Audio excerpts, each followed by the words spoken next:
Apabila suatu kaum sudah mulai mengingkari janji, maka mereka akan dikuasai oleh musuh-musuh mereka. Akibatnya tersusunlah barisan-barisan sakit hati yang makin lama makin menjadi bola salju, menggelinding membesar, dan kemudian terjadilah hal-hal yang tidak kita inginkan lagi. Apabila suatu kaum sudah mengingkari janji, maka mereka akan dikuasai oleh musuh-musuh mereka. Ini penyebab bencana yang pertama. Kita tidak konsekuen. Tadinya kita dengan lantang teriak-teriak berantas korupsi, ganyang korupsi. Pada waktu kita belum mendapat kesempatan. Setelah kita naik punya kesempatan, rupanya korupsi enak juga dirasa. Terjadi pergeseran nilai, orang luntur, kehilangan idealisme awal. Lalu untuk menghibur diri, menutup kesalahan, kita gunakanlah pepatah bahwa tidak ada gading yang tak retak, bahwa kita harus mikul dhuwur mendem jero. Itu semua cuma sebagai dalih agar kesalahan kita tidak dibicarakan orang lain. Padahal kita sendiri yang mengingkari janji. Kita yang keluar dari komitmen awal kita. Kita berjanji melaksanakan Pancasila dan Undang-Undang Dasar 45 dengan murni dan konsekuen. Kita berjanji untuk menegakkan pemerintah yang bersih dan berwibawa. Namun dalam kenyataannya itu tidak kita laksanakan dengan sebagaimana mestinya. Kita bergeser, kita mengalami proses degradasi, peluncuran nilai, dan akhirnya terbentuklah barisan-barisan sakit hati yang semakin lama semakin membesar itu. Kita harus introspeksi. Memang kalau zaman sedang susah, biasanya kambing hitam laris, tukang kompor gentayangan. Itu dari dulu selalu mencari kambing hitam. Karena itu kita tidak bicara orang, kita tidak bicara siapa yang salah, kita bicara sistem, dan sistem itu bisa mengena siapa saja. Kalau orang sudah mulai mengingkari janji, bergeser dari komitmen awal, itu sudah mulai ia mengalami proses peluncuran, proses degradasi.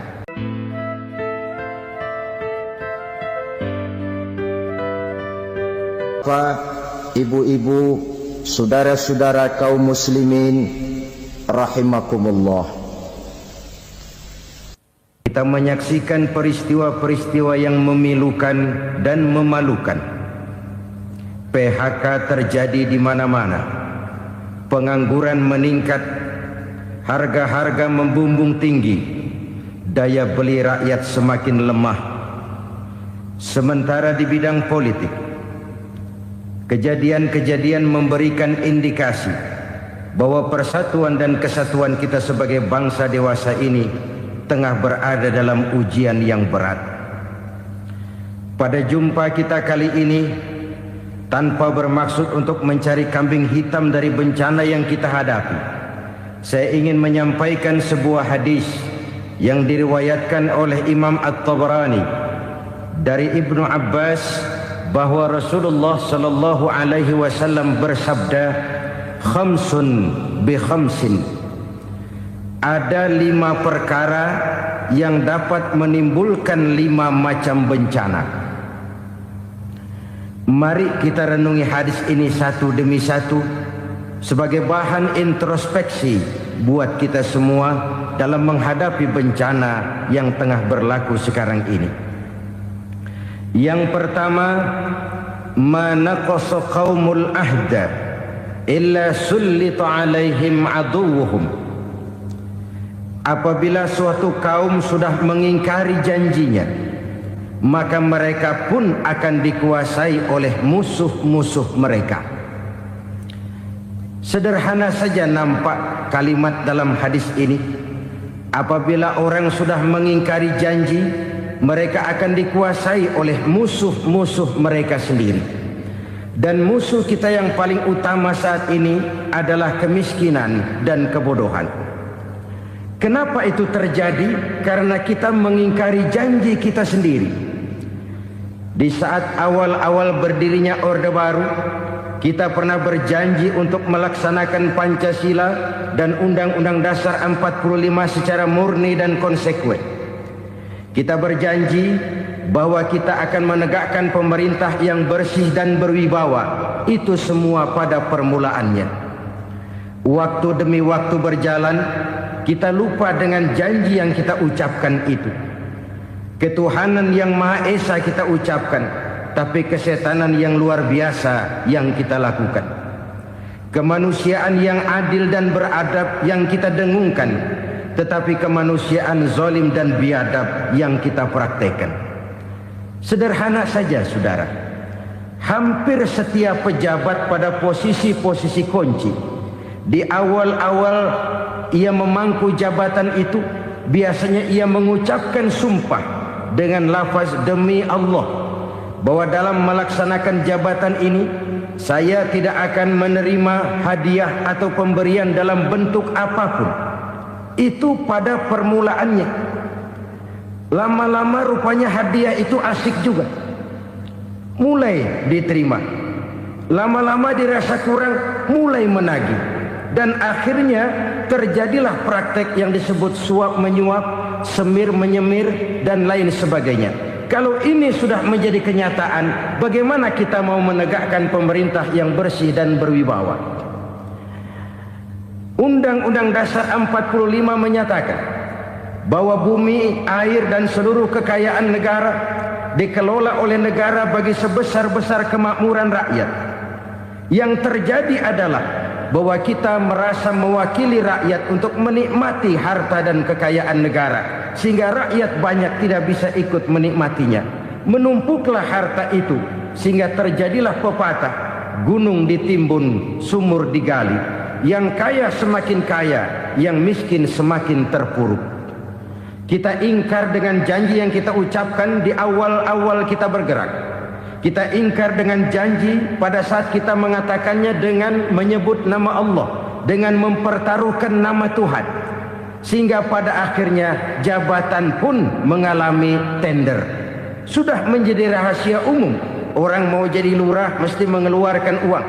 Mau jadi camat mesti mengeluarkan uang. Mau jadi wali kota, bupati, bahkan gubernur, itu ada pasarannya.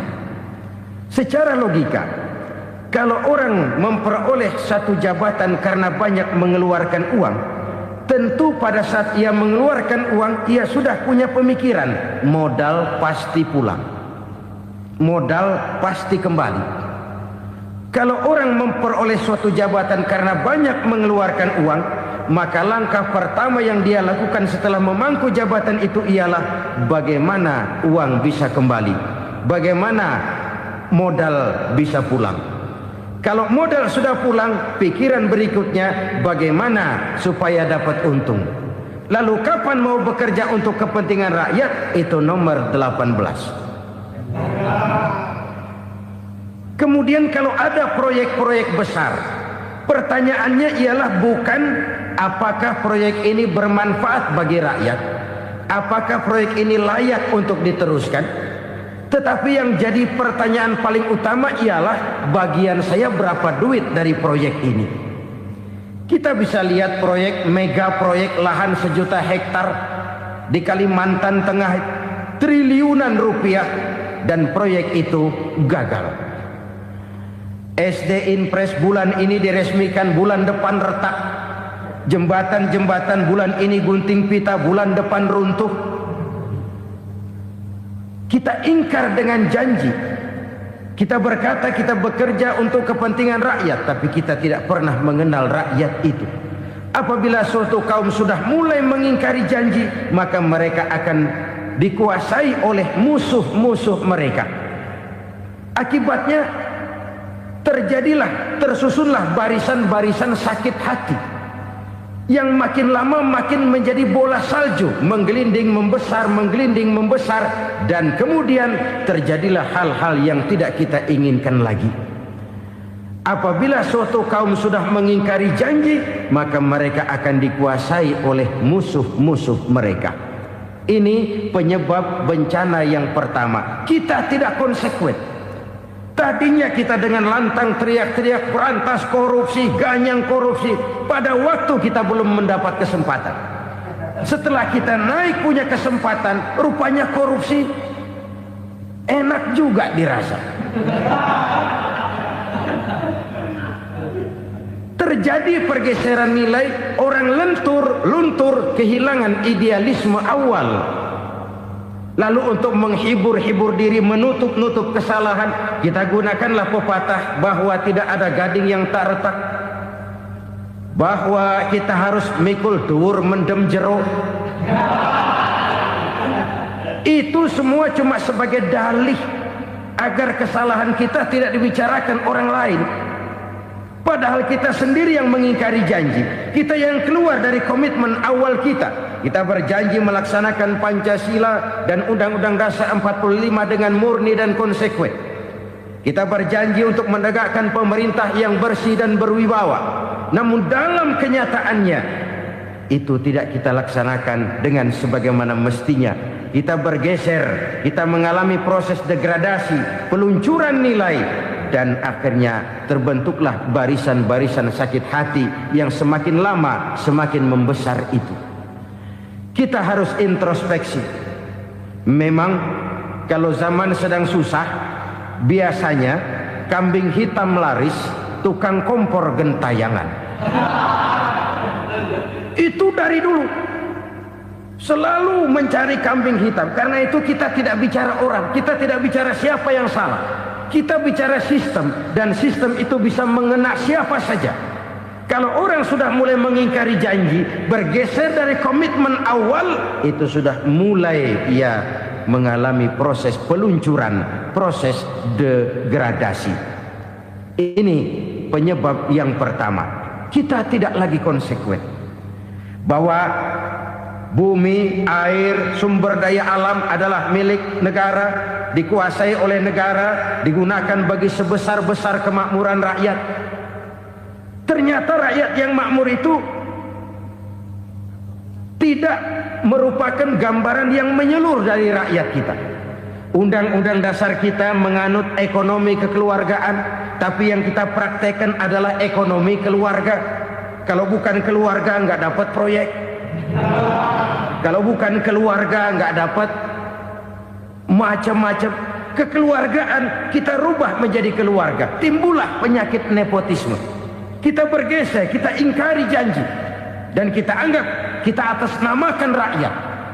Rakyat cuma sekedar jadi address, rakyat cuma sekedar jadi alamat, tetapi kehidupan mereka tidak banyak berubah dan tidak banyak terangkat. Kaum muslimin rahimakumullah, ini penyakit yang pertama, penyebab bencana yang pertama. Yang kedua kata Nabi, wa ma hakamu bighairi ma anzalallah. Apabila hukum yang diterapkan sudah tidak lagi bersumber dari hukum Allah, illa fasha fihimul faqru, maka akan bertebaranlah kemiskinan di mana-mana. Ini artinya apa? Apabila hukum tinggal sebuah stempel, apabila hukum sudah diatur menurut kepentingan, apabila hukum sudah tidak lagi ditegakkan secara adil, maka kemiskinan merambah di mana-mana. Hukum diatur menurut selera orang yang sedang berkuasa, maka yang benar bisa jadi salah, yang salah bisa jadi benar. Hukum dalam kenyataan hidup berlaku seperti pisau. Pisau itu kan saudara lihat, yang namanya pisau dimanapun itu tajamnya ke bawah, ke atas tumpul. Kalau hukum itu, kalau untuk rakyat, hukum itu tajam bukan main, cepat sekali dilaksanakan. Tapi giliran menengah ke atas, yang gedean dikit berbuat salah, hukum tompul. Hukum pura-pura tidak dengar. Akibatnya terluka rasa keadilan rakyat. Satu kasus rakyat diam, dua kasus rakyat diam, tiga kasus rakyat diam, kasus terakumulasi di hati rakyat. Luka rasa keadilan, dan itu menjadi sumber bencana. Penjarahan, kita tidak setuju itu. Tapi kita harus melihat kausalnya. Itu kan tidak berdiri sendiri. Itu kan karena terlukanya rasa keadilan rakyat. Melihat kesempatan ini tidak merata. Kalau rakyat ini yang ngajukan kredit ke bank, walaupun jumlahnya cuma jutaan, ratusan ribu, susahnya 17 setan. Tapi ada orang-orang tertentu yang agunannya palsu, jaminannya palsu, bawa kata belece, bukan cuma miliaran, triliunan kredit bisa keluar. Terluka rasa keadilan, hilangnya kesempatan. Rakyat cuma dapat kesempitan, jarang dapat kesempatan. Dari lukanya rasa keadilan ini, memang ya entah lipstik, entah basa-basi, dibentuklah tim ini, dibentuklah badan pengawas ini, dibentuklah tim ini. Kalau membentur tahu, hancur tahu. Tapi kalau tim yang dibentuk membentur karang, bukan karangnya yang hancur biasanya, timnya yang bubar. Kenapa? Yang dibentur batu karang yang sangat keras. Kita main-main dengan hukum, kita tidak konsekuen dengan hukum. Luka rasa keadilan, dan itu terakumulasi. Edi Tamsil, rakyat tahu, terakumulasi, menguap begitu saja.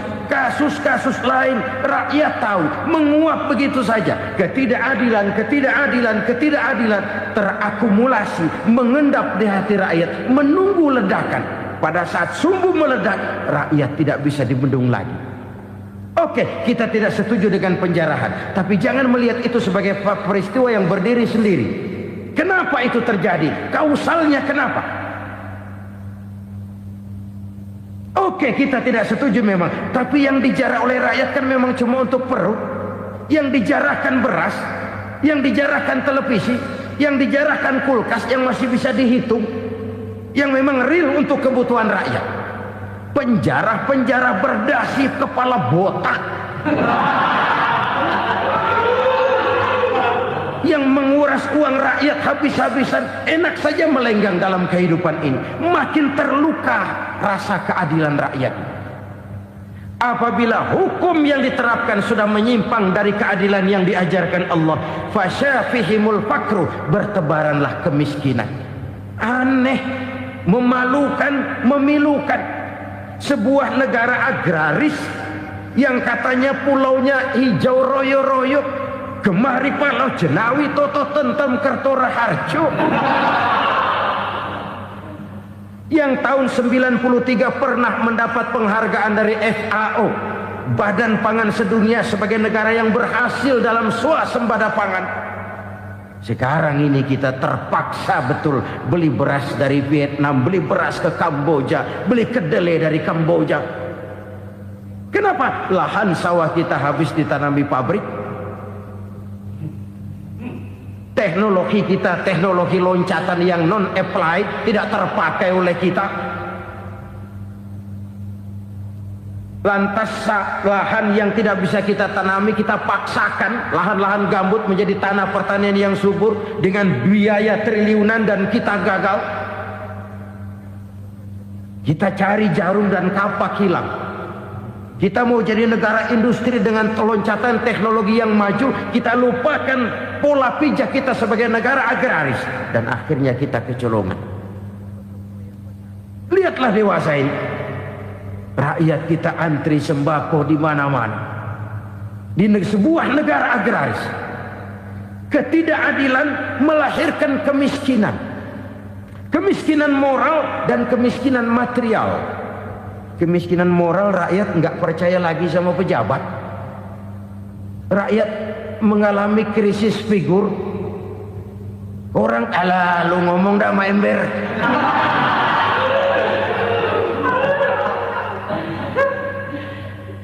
Penataran yang menghabiskan biaya miliaran itu melahirkan pejabat-pejabat korup. Pengawasan yang menghabiskan biaya miliaran itu ternyata impoten, mandul. Kemiskinan moral. Jujur saya berkata, saudara-saudara, setelah pintu reformasi dibuka, itu yang masuk memang macam-macam. Ada yang memang punya tujuan murni, konsekuen dan punya konsep. Ada yang nunggu di tikungan, begitu mobil lewat nyamber pintu, berangkat ikut reformasi. Ada yang memanfaatkan momentum, mumpung untuk nyampein unek-unek, ngerti nggak, pokoknya ngomong. Sehingga keadaan semakin rancu, kebingungan semakin menjadi-jadi, masalah yang paling urgen tidak terselesaikan. Sekarang ini orang berpikir mendingan jadi pala ular daripada jadi buntut macan. Buntut macan memang hebat macan, tapi kalau buntutnya cuma ugel-ugel di belakang buat apa? Mendingan jadi pala ular, kecil juga nyaplok. Artinya ya biar kecil juga kalau punya partai kan gagah. Lalu rame-rame bikin partai kayak bikin arisan. Orang makin mengalami dislokasi. Semua mau jadi pahlawan, semua mau nomor satu, semua ngomong. Iya kalau bidangnya, kalau bukan makin rancu. Marilah lewat kesempatan ini saya mengajak kita untuk tahu diri. Biarkan politisi ngomong politik, biarkan ekonom menata ekonomi, biarkan praktisi bicara soal hukum, biarkan rakyat munajat, istighfar, mohon pertolongan Allah. Tahu diri kita. Kalau memang ayam, kukuruyuk aja dah. Kalau memang kucing, ayo ngeong. Kalau kambing, silahkan ngembe. Udah tahu ayam, ngeong bunyinya. Suaranya palas, orang nggak ngerti, bingung, makin menjadi-jadi. Ibarat kesebelasan sepak bola bangsa kita sekarang ini, rame-rame mau bikin gol, kiper ikut nyerang sekarang. Memilukan dan bahkan memalukan. Wa ma hakamu bighairi ma anzalallah illa fasha fihimul fakru. Kalau hukum yang diterapkan sudah menyimpang dari keadilan yang diajarkan Allah, bertebaranlah kemiskinan di mana-mana. Coba sekarang ini, yang punya duit bingung, apalagi yang kagak punya duit. Yang pengusaha gede ngeluh, apalagi yang pengusaha pas-pasan. Yang kagak punya beras, yang punya beras saja masih bingung, apalagi yang nggak punya beras. Ini sudah demikian merata. Dulu kita kagum mendengar konglomerat kelas buadak, kelas-kelas yang seakan-akan cuma ada dalam khayalan mereka, punya kekayaan miliaran dolar, triliunan. Sudahlah, seolah-olah nggak terjangkau sama kita. Weh, ternyata yang gede-gede itu juga gede utangnya. Dan rontok satu demi satu. Ternyata rakyat selama ini cuma dialamatkan, cuma dijadikan address. Rakyat yang tidak banyak ngerti persoalan ini harus menanggung hidup ini begini berat, harus menanggung beban hidup ini begini tinggi, daya beli semakin lemah, semakin terpuruk dan terpuruk, sedang keadaan belum juga banyak berubah. Yang hutang sama luar negeri itu kan bukan rakyat kecil, Ciano. Yang banyak nyimpen dolar juga kan Ciano. Rakyat kecil bocah kampung mah jangankan nyimpen dolar, ngelihat juga tumben. Kemana kita mesti bercermin? Sekali lagi saya mengatakan maaf, kita tidak bermaksud mencari kambing hitam. Karena itu kita tidak bicara orang, kita bicara sistem, kita bicara keadaan. Beginilah yang dikatakan Nabi, penyebab timbulnya bencana, hukum yang ditegakkan tidak lagi berorientasi kepada keadilan, tapi berorientasi kepada kepentingan. Akhirnya bentuk hukum seperti pisau, tajam ke bawah, tumpul ke atas. Hukum cuma buat rakyat kecil, tetapi kelompok menengah ke atas kadang-kadang kebal dari perlakuan hukum. Maka bertebaranlah kemiskinan. Iya, kemiskinan moral berupa lukanya rasa keadilan. Kalau rasa keadilan terluka, orang kan nunggu kesempatan, saudara.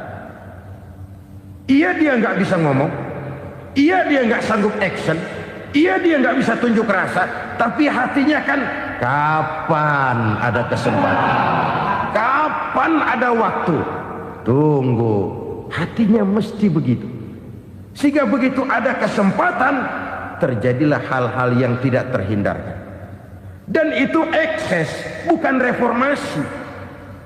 Jangan seperti sebuah dialog saya dengan seorang abang beca.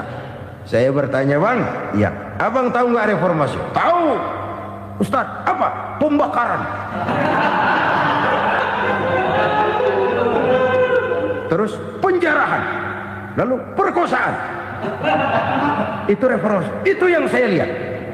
Nah, itu yang dia lihat. Saya tentu tidak menyalahkan abang beca kita, karena memang itu yang dia lihat dan sejauh itu wawasannya. Tapi ini indikasi bahwa banyak rakyat kita yang belum bisa menggunakan kebebasan secara bertanggung jawab. Padahal kebebasan tanpa tanggung jawab tirani. Sebuah contoh gampang-gampangan.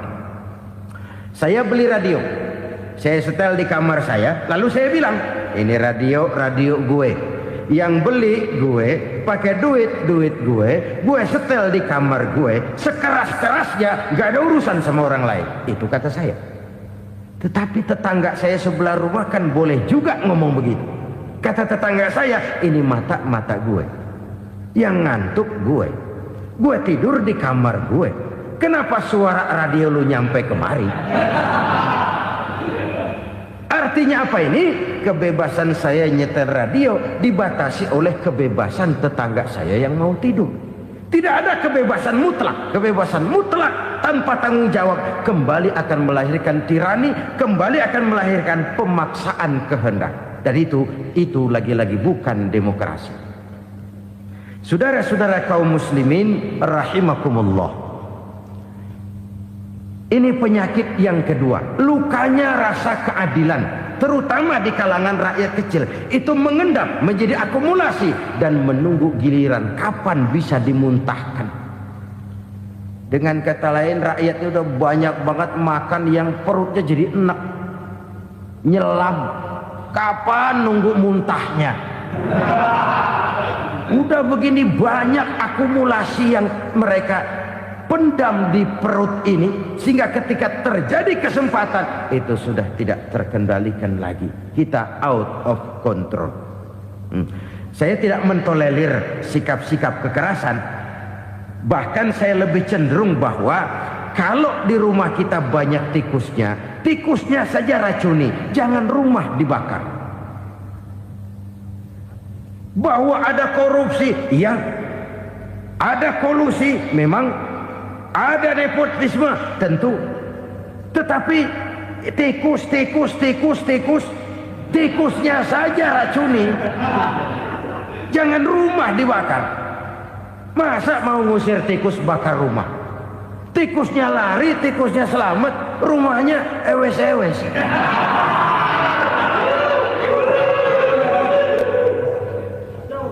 Tikus selamat, rumah nggak punya. Masalah nggak terselesaikan dengan sebagaimana yang kita harapkan. Kita sepakat ini negara hukum, dan di hadapan hukum semua manusia itu sama. Itu prinsip yang diajarkan Allah. Al-musawat bainan nas fi takalifil ahkam. Semua manusia sama dalam berhadapan dekat dengan hukum Allah Subhanahu wa taala. Kalau hukum sudah pandang bulu, itu jelas yang enak yang banyak bulunya. Siapa yang banyak bulunya? Monyet. Kalau hukum pandang bulu, monyet keenakan.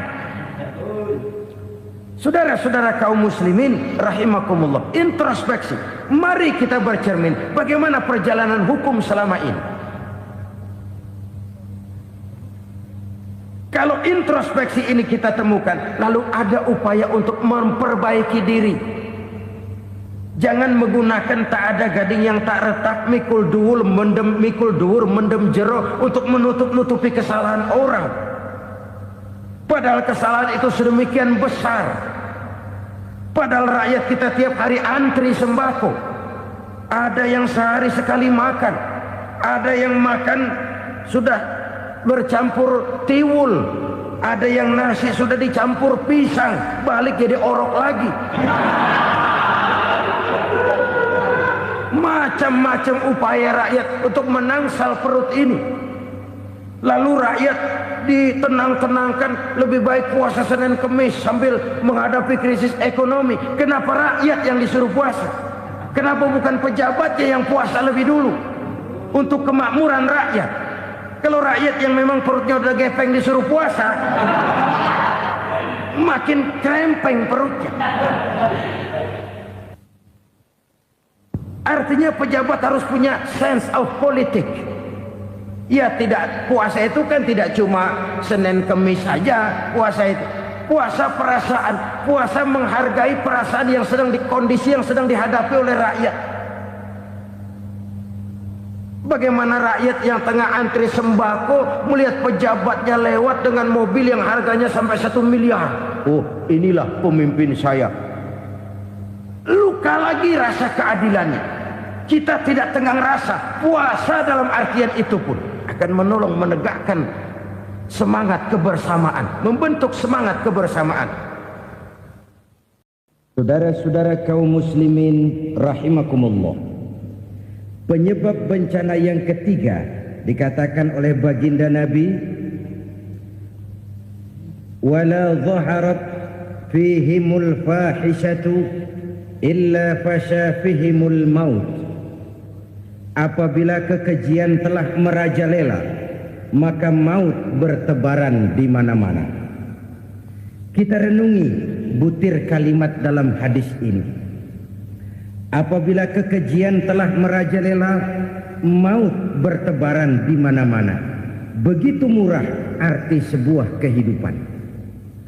Penjarahan untuk hal-hal yang kecil tapi sampai mengorbankan nyawa.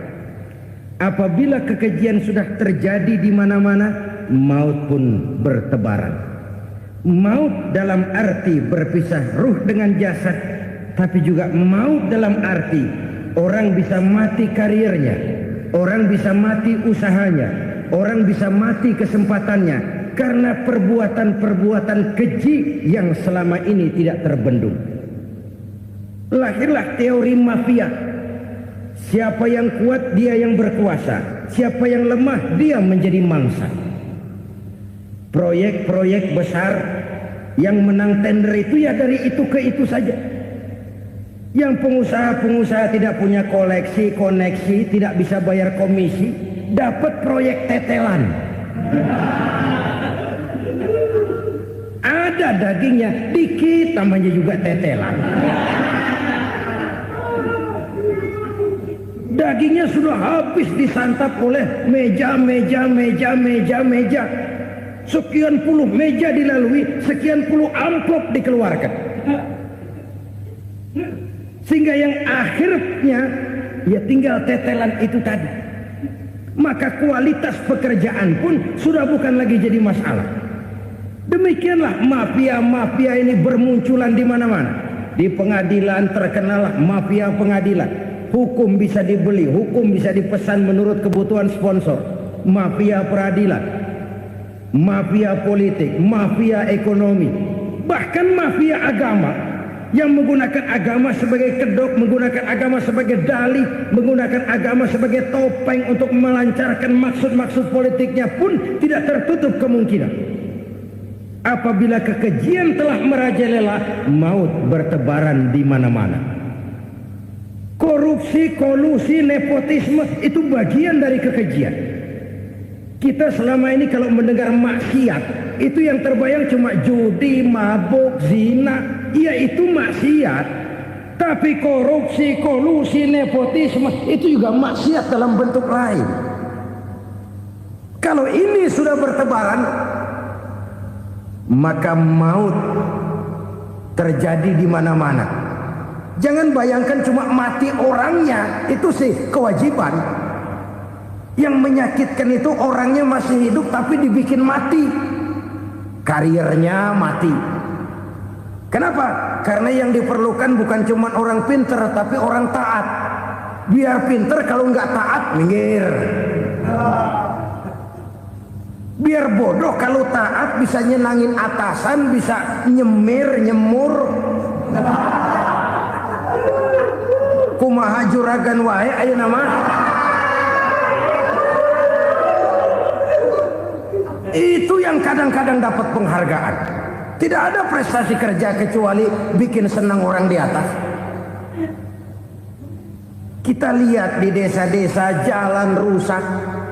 Kalau ada berita pejabat anak mau turun, jalan rata sekali. Sampai tanah dari mana aja dikeruk buat ngeratain tuh jalan. Pejabat pulang legok lagi jalanan. Katanya kita kerja buat rakyat, nyatanya kita cuma melayani atasan. Kenapa? Terjadi lingkaran setan. Seperti kata lagu Dul Sumbang itu. Mahasiswa takut sama dosen, dosen takut sama dekan, dekan takut sama rektor, rektor takut sama menteri, menteri takut sama presiden, presiden takut sama mahasiswa. Muter balik lagi. Lingkaran setan. Lingkaran setan. Saudara-saudara kaum muslimin rahimakumullah, kekejian yang merajalela, praktek-praktek mafia yang tertuang dalam kehidupan sehari-hari menyebabkan orang mati karirnya, jasad masih hidup, karir mati, itu menyakitkan. Mati bisnisnya. Rakyat kecil pernah senang ketika cengkeh booming, harganya bagus, rakyat banyak yang pergi haji. Lalu mau ditata, lahir tata niaga cengkeh, malah amburadul. Harga cengkeh jatuh, petani cengkeh kecil menjerit. Siapa yang untung? Segelintir orang. Masihkah kita pakai atas nama rakyat untuk kepentingan nasional, padahal yang nyanyi cuma segelintir orang? Masihkah kita mau bohongi rakyat ini dengan mobil nasional tapi bikinan Korea? Masihkah kita mau bermain verbalisme, bermain kata? Ini sebuah masa lalu yang tidak perlu terulang lagi untuk masa-masa yang akan datang. Kekejian merajalela, orang mati karir. Bisa mati usaha, mati bisnis. Usahanya maju, dirangkul, hancur. Usahanya maju, dipukul, hancur, tenggelam. Bahkan yang memilukan dan memalukan, badan-badan usaha milik negara itu dikebiri sedemikian rupa sehingga tidak menghasilkan hal-hal yang bermanfaat buat negara. Saudara-saudara kaum muslimin rahimakumullah, kalau nafsu yang sudah mengatur itu semua, maka kekejian pun merajalela. Orang sudah pakai teori mafia, yang kuat dia yang menang, yang kuat dia yang berkuasa, yang lemah silakan minggir di sudut-sudut kehidupan. Kalau kekejian seperti ini merajalela, maut bertebaran di mana-mana. Banyak orang mati karirnya, banyak orang mati usahanya, banyak orang mati imajinasinya. Sekarang ini dalam dunia seni yang banyak karyawan seni, bukan seniman. Seniman itu kan dilahirkan, lain seniman, lain karyawan seni. Sekarang yang banyak karyawan seni, bukan seniman. Mati karir, mati imajinasi, mati improvisasi. Sehingga kehidupan persis sinetron. Sinetron itu yang kita lihat rumah mewah, yang kita lihat rumah bagus. Gak pernah kita lihat di sinetron kita ini rakyat antri sembako. Kita dijejali hal-hal yang indah, yang wah, yang membuat kita tenggelam dalam gaya hidup instan, tenggelam dalam gaya hidup wah. Kita lupa dengan realitas keseharian di tengah-tengah masyarakat kita. Lahirlah kelompok-kelompok selebritis, dibesarkan oleh berbagai media. Selebritis pilek aja masuk koran, pilek.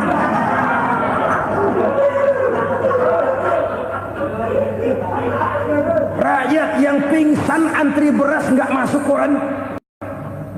Rakyat yang semaput antri minyak nggak masuk koran. Selebritis panok masuk koran.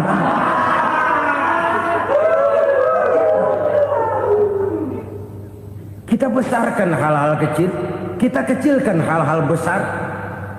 Karena apa? Kita mengejar oplah. Kita profit oriented, tidak lagi berorientasi kepada realitas hidup yang kita hadapi ini. Kalau kekejian sudah merajalela, kata Nabi, maka maut bertebaran di mana-mana. Maut dalam artian maut, coba lihat sekarang begitu murah nyawa. Karena 1000 perak orang mau nusuk bunuh. Karena beras seliter orang khilaf, begitu murah kehidupan. Tapi kekejian dalam bentuk korupsi, kolusi, nepotisme, kekejian dalam bentuk itu mematikan karier, mematikan bisnis, mematikan imajinasi, mematikan kreativitas.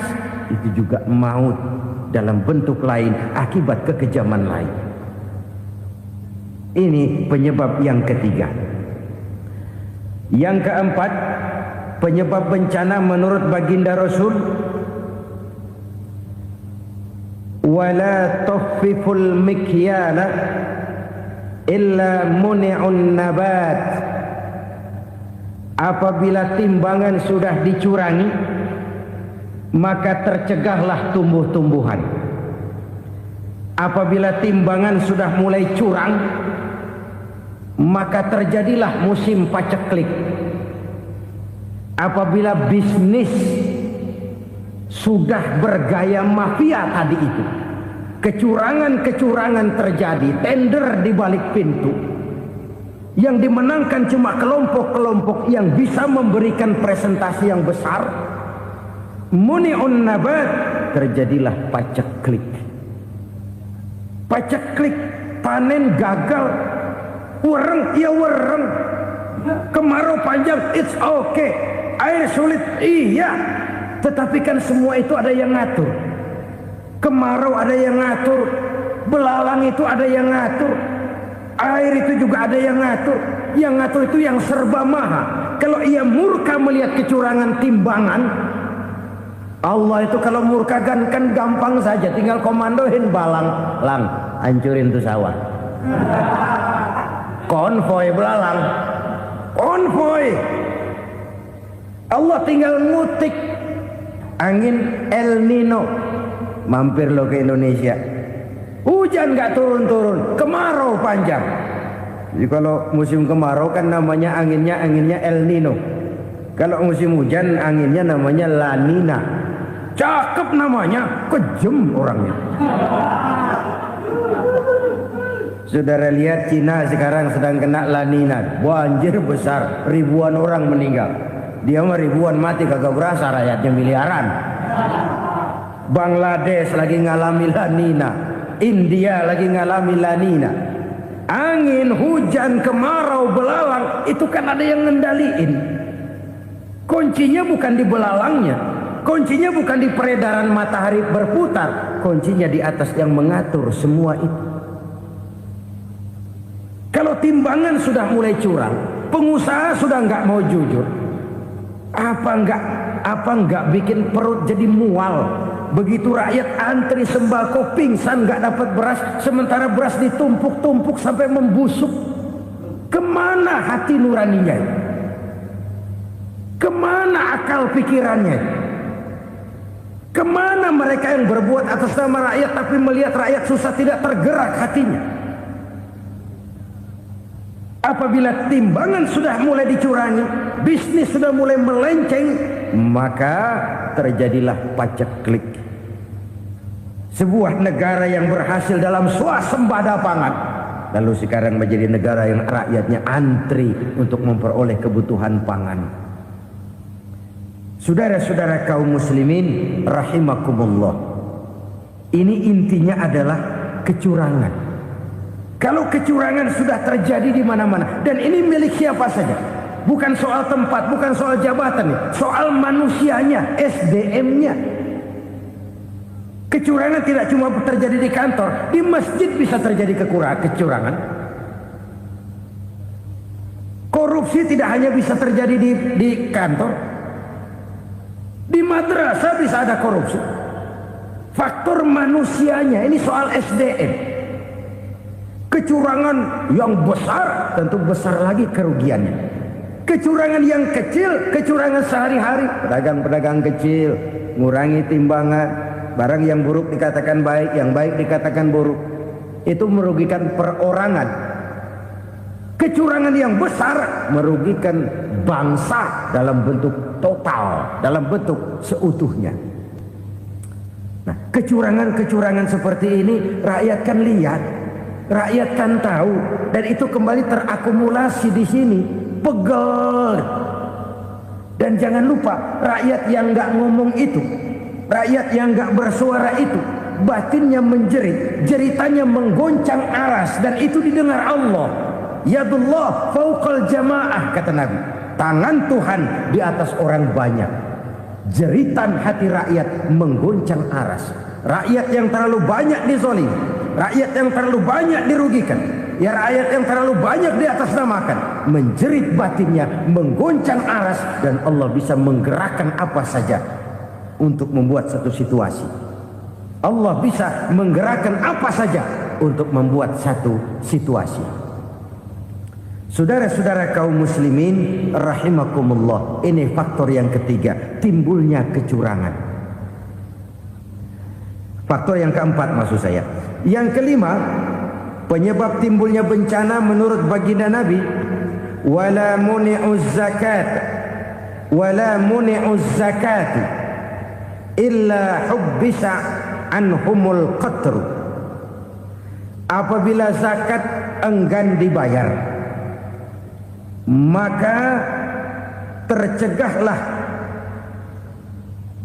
qatrun. Qatrun ini kalau bahasa kita sembako. Maka tercegahlah kebutuhan-kebutuhan yang kita perlukan. Ini, kita tidak meragukan bahwa yang kita tuju adalah masyarakat yang adil dalam kemakmuran dan makmur dalam keadilan. Nah, antara kemakmuran dan keadilan ini memang sering tidak bisa berjalan seiring. Pada saat kemakmuran kita kejar, ekonomi kita pacu, ada nilai-nilai keadilan yang tertinggal. Pada saat nilai keadilan kita tegakkan benar-benar, ada unsur-unsur kemakmuran yang terabaikan. Oke, kita bisa mengatakan kasus. Oke, kita bisa mengatakan itu sebagian kecil. Tapi kalau sebagian kecil, lama-lama kan jadi sebagian besar. Oke, kita mengejar kemakmuran. Pertanyaannya, kemakmuran untuk siapa? Oke, kita berikan kelompok tertentu kue yang besar dengan harapan nanti dia bagiin kuenya kepada yang kecil-kecil. Tapi kenyataan, mereka yang dapat kue besar akhirnya malah lupa diri dan lupa daratan. Mau makin besar, mau makin besar, mau makin besar, malah memeras yang kecil-kecil ini. Sekarang kan yang kecil modali yang besar. Ramai-ramai buka bank, ternyata kamuflase. Uang banknya untuk kredit perusahaannya sendiri. Nasabahnya rakyat kecil. Artinya apa? Rakyat kecil disuruh modalin orang yang udah gede. Ini karena sumber geledek urusan.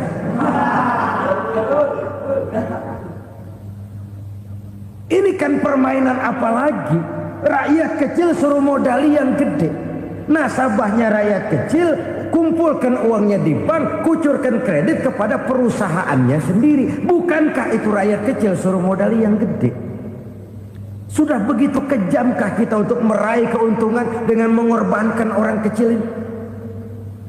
Sudah tidak bicarakan lagi kah nurani kita melihat penderitaan orang yang semakin susah ini?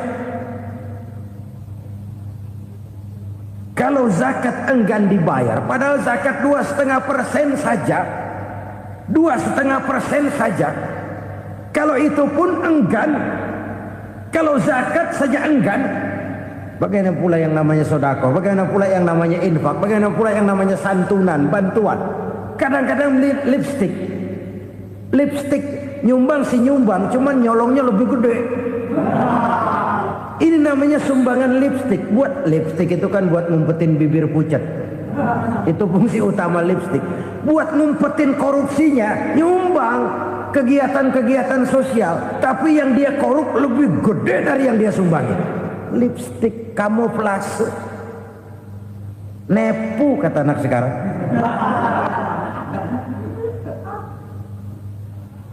Saudara-saudara kaum muslimin rahimakumullah, demikian berat kewajiban zakat ini sampai di zaman Sayyidina Abu Bakar pernah keluar komando perangi orang yang enggan membayar zakat. Perangi. Karena fungsi zakat adalah menjembatani antara si kaya dengan si miskin. Bahwa ada kemiskinan itu Qur'ani. Allah menyatakan, aku melebihkan rezeki sebagian kamu dari yang lain. Ini kan kesenjangan. Allah melebihkan rezeki sebagian kamu dari yang lain. Ada itu. Tetapi itu berjalan secara nature. Nah, kalau direkayasa, yang kaya semakin kaya, yang miskin semakin terpuruk, yang sudah besar dapat proyek besar, yang kecil dapat tetelan. Ini kan rekayasa namanya. Kesenjangan yang direkayasa ini yang kita harus kikis. Nah, fungsi zakat menjembatani dari sisi sosial. Dari sisi pribadi, Nabi berpesan, zakku amwalakum biz zakat. Bersihkan hartamu dengan zakat. Sekarang ada istilah nyuci uang. Uang hasil korupsi itu bisa dicuci, dijadikan uang bersih. Bukan pakai rinso, bukan. Pakai politiknya koruptor, diolah sedemikian rupa sehingga jadi uang resmi. Sudah memutik, itu termasuk yang disebut kejahatan kerah putih, white collar crime. Kejahatan kerah putih, kejahatan pakai dasi, kejahatan kelas kakap. Makanya orang mendingan goblok kagak bener daripada pinter kagak bener. Goblok kagak bener itu gampang ngurusinnya. Pinter kagak bener, ini yang berabe bener ngurusinnya.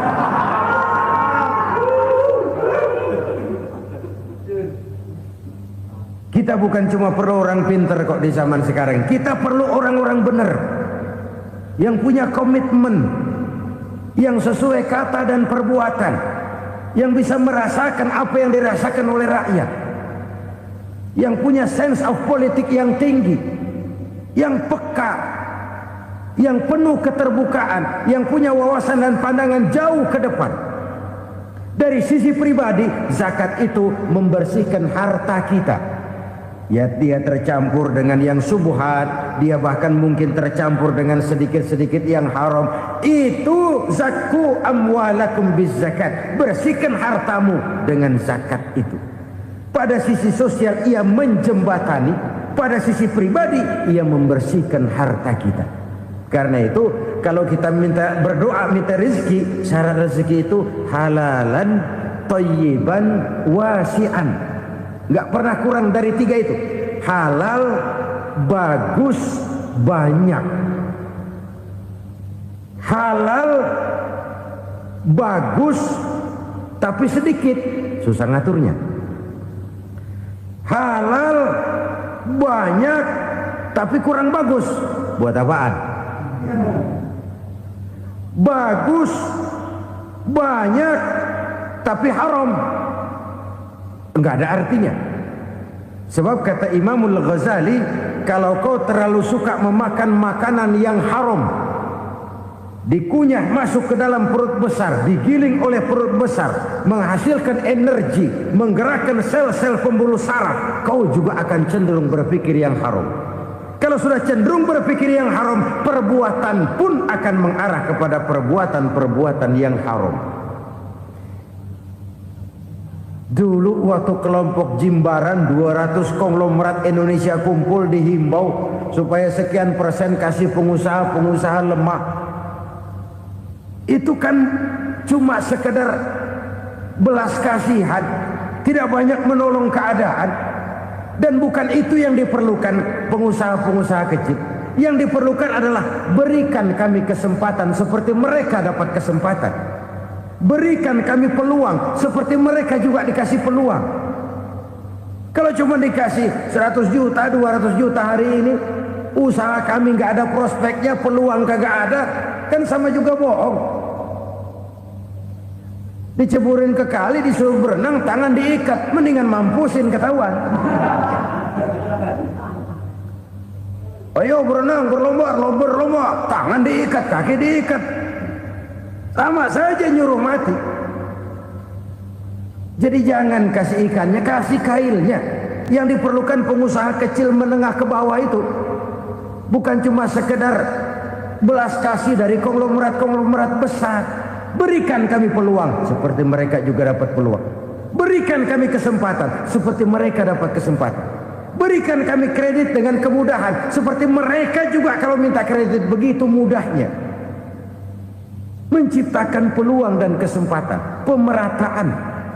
Bukan menciptakan manusia Indonesia dengan standar ekonomi yang sama. Semua rumahnya harus sama, semua punya mobil. Itu sih kebersamaan bebek. Bebek, coba lihat bebek. Satu ngalor semua. Satu ngidul semua. Kebersamaan bukan itu. Kebersamaan adalah menciptakan peluang. Kalau yang kaya bisa semakin kaya, kenapa yang miskin tidak bisa ikut naik jadi sedikit kaya? Kalau pengusaha yang sudah kuat bisa bertambah menjadi kuat dengan proyek mega proyek, kenapa yang menengah tidak bisa ikut menjadi kuat? Dan kenapa kekejian itu merajalela? Kita dengar lewat berita-berita PLN tekor, PLN hutang. Kenapa? Dia beli listrik dari swasta yang belinya lebih mahal daripada penjualannya. Artinya dia beli itu listrik dari perusahaan listrik swasta, dia jual kepada rakyat lagi. Harga jualnya lebih murah daripada dia beli kepada swasta. Kenapa? Ada tekanan lagi tuh. Biasa siklus lagi. Hukum Boyle. Atas neken, paling bawah gepeng. Ya kita nih rakyat kecil, emang nasibnya gepeng terus. Saudara-saudara kaum muslimin rahimakumullah. Dari 5 penyebab bencana ini kita ambil kesimpulan untuk sebuah renungan dan introspeksi kita bersama. Pertama, mengingkari janji. Padahal janji itu yang lebih tinggi nilainya adalah di hadapan Allah Subhanahu wa taala. Baik wakil-wakil rakyat di parlemen maupun pemimpin-pemimpin rakyat di dalam kabinet, apabila memangku suatu jabatan, selalu mereka mengawali dengan sumpah, dan sumpah itu dimulai dengan demi Allah. Sadarkah kita pada saat itu kita ucapkan bahwa kita sudah mempertaruhkan Allah untuk jabatan yang kita pegang? Kita sudah mempertaruhkan nama Allah untuk posisi yang dipercayakan kepada kita. Sadarkah kita bahwa menyia-nyiakan itu satu dosa yang sangat besar, yang tidak hanya kepada Allah tetapi juga kepada rakyat yang kita wakili, kepada rakyat yang kita pimpin. Cukuplah sudah rakyat dijadikan adres, umat dijadikan alamat sebagai numpang. Marilah kita kembali kepada komitmen awal dengan jujur kepada janji kita sendiri. Lalu yang kedua, kekejian, baik berupa korupsi, kolusi, nepotisme, dan perbuatan-perbuatan lain akan melahirkan kemiskinan. Kekurangan pangan bukan satu-satunya yang menyebabkan rakyat menderita. Lukanya rasa keadilan terakumulasi di hati rakyat, dan jeritan hati rakyat mengguncang aras. Kalau Allah murka, Allah bisa melakukan apa saja untuk menciptakan suatu kondisi. Faktor yang ketiga adalah praktek mafia menebarkan maut, baik orang yang mati jasad dan rohaninya maupun orang yang mati karirnya, mati kejujurannya, mati usahanya, mati imajinasinya. Hilang kreativitas kita sebagai bangsa. Faktor yang keempat, kecurangan-kecurangan di bidang usaha, di bidang tender mengandalkan menjual kekuasaan, dan memang repot kalau penguasa jadi pengusaha. Mau atau tidak mau, kebijakan-kebijakan kekuasaannya akan memperkuat jaring-jaring usahanya, dan pada saat itu objektivitas sulit ditemukan lagi. Lalu yang kelima, keengganan membayar zakat, menumpuknya kekayaan negara pada kelompok-kelompok tertentu. Ini akan melahirkan paceklik yang berkepanjangan. Menumpuknya kekayaan dan harta negara pada kelompok-kelompok tertentu akan melahirkan paceklik dan kemiskinan yang berkepanjangan. Marilah kita sadar, marilah kita merenung bahwa keengganan kita membayar zakat, menciptakan pemerataan, pada akhirnya akan menjadi musibah buat kita semua. Saudara-saudara kaum muslimin rahimakumullah, sekian dulu jumpa kita kali ini. Mudah-mudahan yang saya sampaikan dari hadis riwayat Imam Tabrani ini menjadi bahan introspeksi buat kita semua. Tidak akan seorang muslim jatuh dua kali di tempat yang sama. Semua merupakan pelajaran untuk kita jadikan introspeksi guna menata hari esok yang lebih baik daripada hari ini. Reformasi harus terus berlanjut, tidak bisa dan tidak perlu dikendalikan, tapi harus tetap dengan landasan akhlakul karimah sesuai dengan budaya kita sebagai bangsa. Terima kasih atas perhatian saudara. Mohon maaf atas segala kekurangan. Jumpa lagi lain kesempatan insya Allah.